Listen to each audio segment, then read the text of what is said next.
En el nombre del Padre, del Hijo y del Espíritu Santo.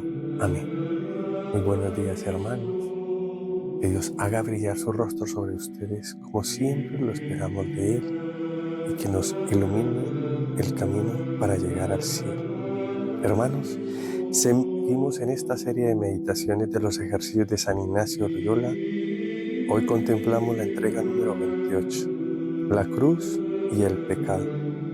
Contemplemos, hermanos, en esta fotografía el Calvario, Jesucristo muerto en la cruz. ¿Y qué relación tiene el Calvario con el pecado? Íntima relación, hermanos, porque el pecado es la causa de la crucifixión de Jesucristo. ¿Quién de nosotros sería capaz de tener presente a nuestro Señor Jesucristo, como lo tuvo presente San Pedro, San Juan? Lo tuvieron presente. ¿Quién de nosotros se atrevería a hacerle el más mínimo mal a nuestro Señor Jesucristo? Ninguno de los apóstoles se imaginaba que Jesús iba a morir. Y sin embargo, dice el apóstol que aquel que peca vuelve a crucificar a Jesucristo. ¡Qué gran verdad, hermanos!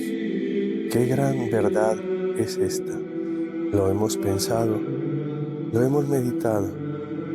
Sí, hermanos, aquel indio de las montañas rocosas lo entendió perfectamente. Y fue así, hermanos.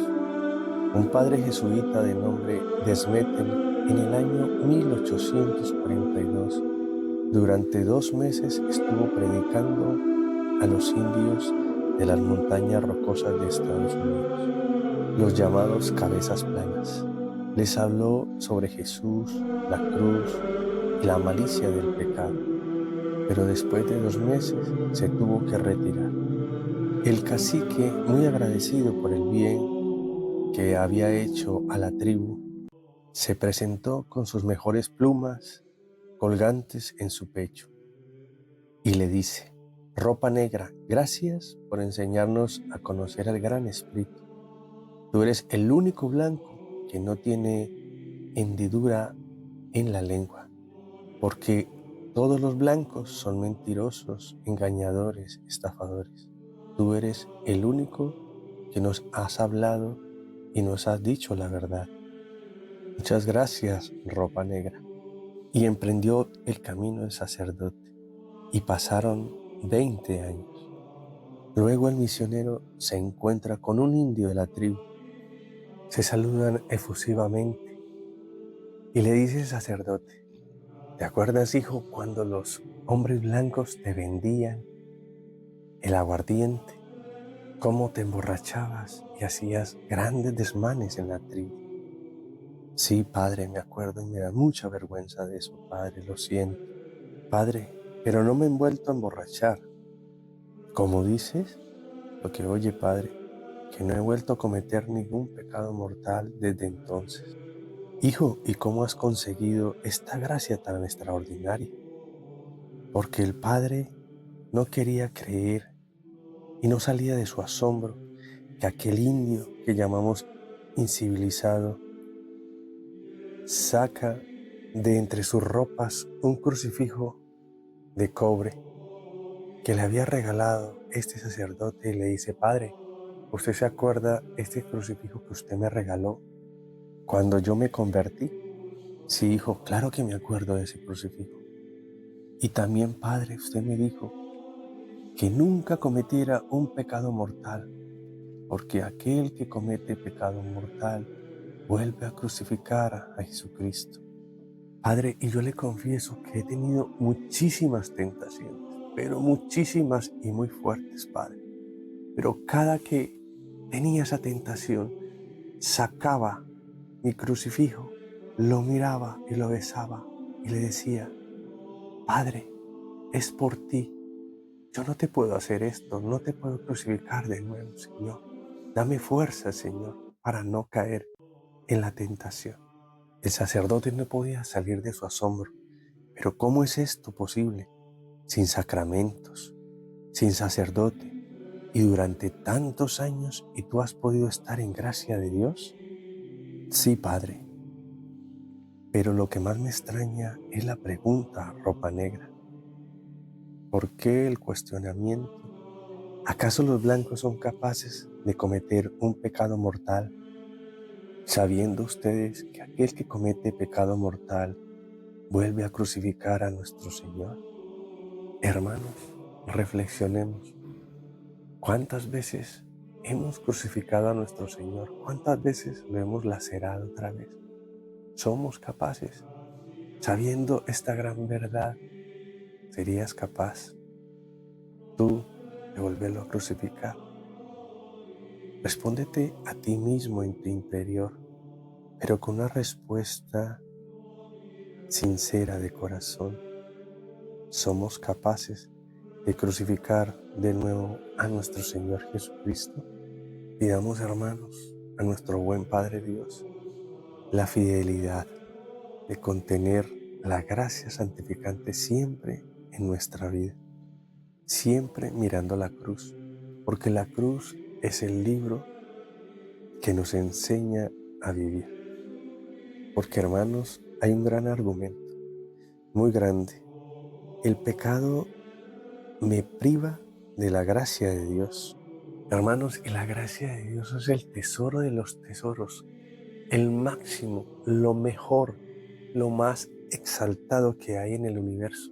Como dice la Escritura, aquel hombre que encontró un tesoro en su terreno y lo guardó. Así es la gracia de Dios, porque un alma en gracia de Dios, ¿qué beneficios le trae a la iglesia y al universo y a toda la humanidad?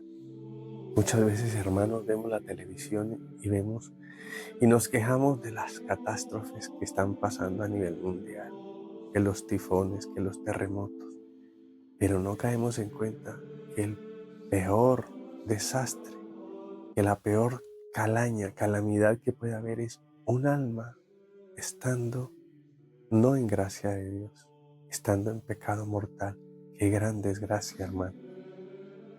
Porque un alma en pecado mortal, hermanos, lo podemos comparar como con una bomba de tiempo que contiene el infierno.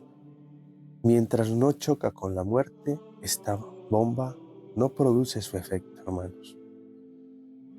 Pero el pecado mortal choca con la muerte, entonces se produce toda la detonación y su efecto que es llamado el infierno, el gusano que nunca muere, las llamas que nunca se apagan y los tormentos que son impensables, hermano.